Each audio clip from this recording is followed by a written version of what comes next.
آپ سب لوگ 11ویں شریف کے نام سے خوب واقف ہیں۔ یہ عنوان اس لیے ہے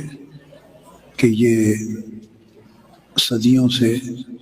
ہر مہینے کی قمری ماہ کی 11 تاریخ کو ایک مجلس منعقد ہوتی ہے جس میں لوگ حضور سیدنا غوث الاعظم رضی اللہ تعالیٰ عنہ اور دیگر اولیاء کرام اور سب سے بڑھ کے حضور نبی اکرم صلی اللہ تعالیٰ علیہ وآلہ وسلم کا مبارک ذکر کرتے ہیں،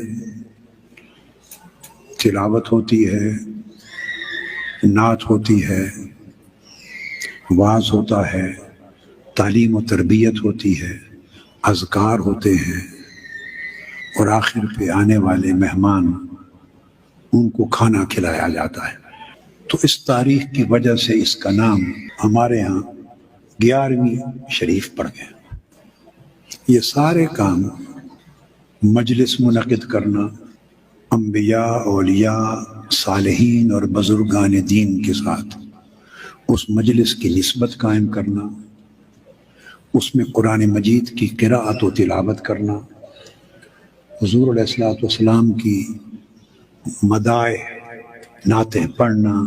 سننا، واعظ کرنا، خطاب کرنا، نصیحت کرنا، تعلیم و تربیت کرنا اور آنے والوں کی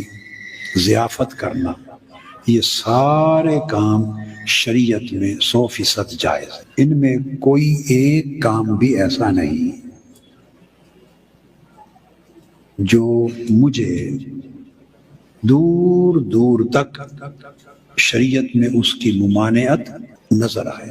اور اس کی کوئی دلیل کتاب و سنت میں ناجائز ہونے کی ہو۔ سب جائز، بابرکت کام۔